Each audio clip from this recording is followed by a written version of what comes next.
Trump a annoncé son plan pour Gaza le 29 septembre lors d'une conférence de presse aux côtés de Netanyahou.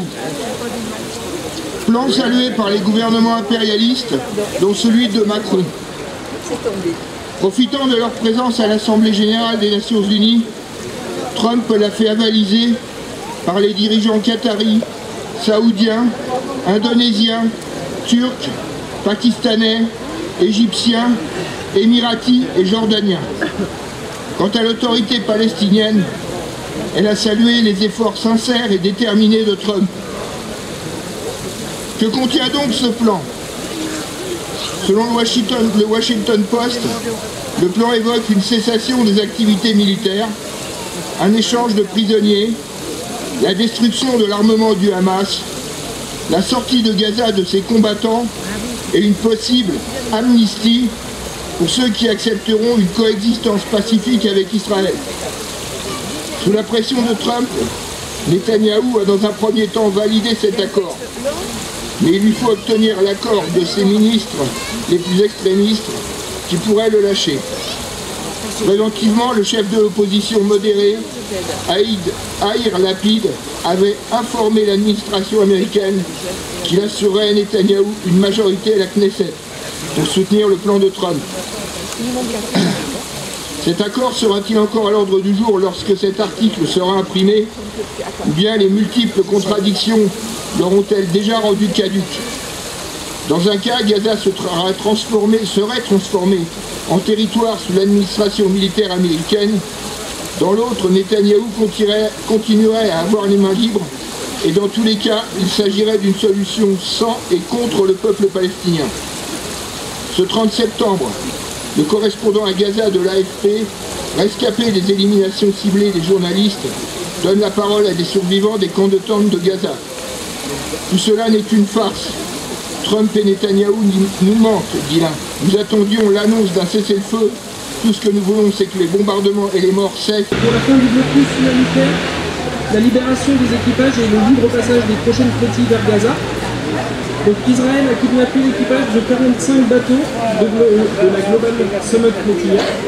À leur bord se trouvaient une centaine de participants pacifistes, dont 35 Français, parmi lesquels se trouvaient 4 députés, donc Rima Hassan, François Piquemal et Marie Lismer, et Mahfouz, qui a commencé une grève de la faim depuis hier pour sa libération.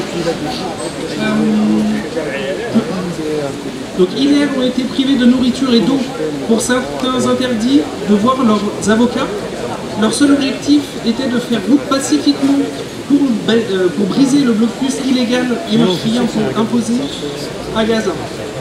Nous dénonçons avec la plus grande fermeté toutes les attaques contre les flottilles, qu'il s'agisse de frappes de drones, d'interceptions violentes ou de confiscations arbitraires. Nous exigeons la restitution des navires saisis et la libération immédiate de toutes les personnes kidnappées.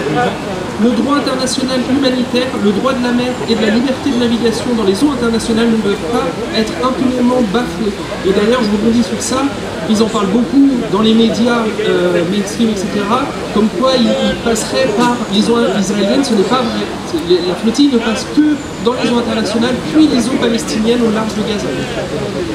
Malgré les intimidations et les crimes d'Israël, la coalition Fawz al-Ma'arins continue sa traversée vers Gaza, avec à son bord notamment les députés de la France Insoumise, Farida Amrani et Alma Duflo. Ces navires restent exposés au même risque de violation du droit international et doivent être protégés. Pendant ce temps, la famine frappe Gaza depuis plus d'un mois, une première dans l'histoire contemporaine du Moyen-Orient. Et le génocide se poursuit sous le regard des responsables internationaux. La France doit rompre avec sa complicité et imposer des sanctions contre Israël. Nous demandons l'expulsion immédiate de l'ambassadeur d'Israël à Paris et la rupture de toute relation diplomatique. Merci. Le Hamas accepte la libération de tous les otages. Il y a une grande réserve à faire à ça, puisque de toute façon, c'est la condition première, c'est l'arrêt des bombardements. Or, les bombardements continuent ce matin. D'autre part, comme il a été dit, le plan Trump laisse dans le flou tout un tas de points qui seraient à mettre au point. Donc la première chose, pour voir si les choses peuvent se réaliser, la première étape qui est déjà loin d'être gagnée, c'est que les bombardements cessent et que l'armée israélienne se retire. Voilà, donc tant qu'on n'a pas ces deux éléments, sachant que toute la suite est encore plus compliquée, il risque de rien se passer et que ce qui est en train de se passer actuellement, les bombardements sur Gaza et l'élimination du peuple palestinien est en train de se poursuivre. Génocide, épuration ethnique, en Cisjordanie aussi, cela continue. Et c'est important de faire un de la Cisjordanie et de la bande de Gaza, puisque d'après le droit international, c'est quand même ces deux entités qui devaient être reliées par un couloir, dans le processus d'Oslo, pour définir un État palestinien croupion, qui de toute façon ne pourra pas exister à l'heure actuelle. Sans sanctions, sans que les États prennent réellement des sanctions contre Israël. Alors, Amnesty International explique son inquiétude sur le fameux plan de Trump, parce que tout accord doit être fondé sur le respect des droits humains de toutes les personnes vivant dans le territoire palestinien occupé et en Israël. Et les crimes commis à Gaza sont nourris, financés et outillés par des entreprises internationales qui en tirent profit. C'est ce que révèle le nouveau rapport d'Amnesty International, dans lequel 15 entreprises sont identifiées qui contribuent aux crimes internationaux commis par l'État d'Israël, dont le crime de génocide. Et maintenant un message plus local, c'est le 20e anniversaire des Nuits d'Amnesty. Et il y a deux événements qui se passent, un à Aubenas, au navire, le mercredi 15 à 18 h, un film sur le Soudan qu'on oublie un peu aussi. Et le samedi 18 au centre culturel de Saint-Cernin, une pièce qui parle des femmes en résistance en Ardèche pendant la dernière guerre mondiale. Merci. Comme je le disais tout à l'heure à certains collègues, à certains camarades, j'ai la colère qui me traverse. C'est vrai que, et tu as raison Cathy de le reprendre, ce plan qui a été proposé est inacceptable.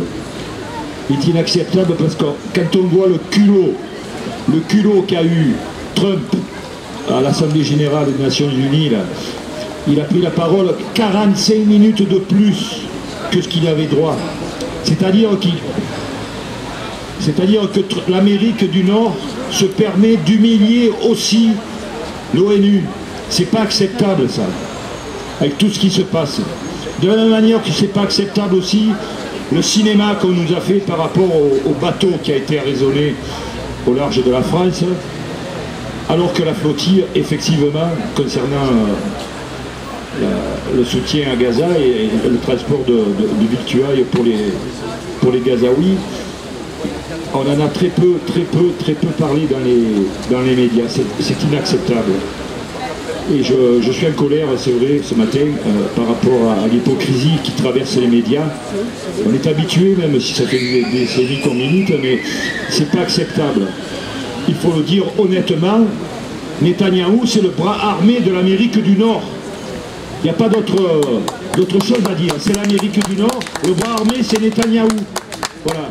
Ce peuple d'Amérique du Nord qui a été construit sur les génocides, qui a été construit sur le pillage du sol mexicain, etc. Quand on regarde un peu l'histoire, ce n'est plus possible. Aujourd'hui, l'ONU ne joue pas son rôle parce qu'elle est humiliée par l'Amérique du Nord, par les dirigeants d'Amérique du Nord, et aussi bien les républicains que les démocrates. Ne nous leurrons pas quand même. Les démocrates en Amérique, c'est la droite. Voilà, il n'y a pas de parti... Le 18 octobre à Saint-Martin-de-la-Masse, nous allons diffuser 2 films documentaires sur la Palestine.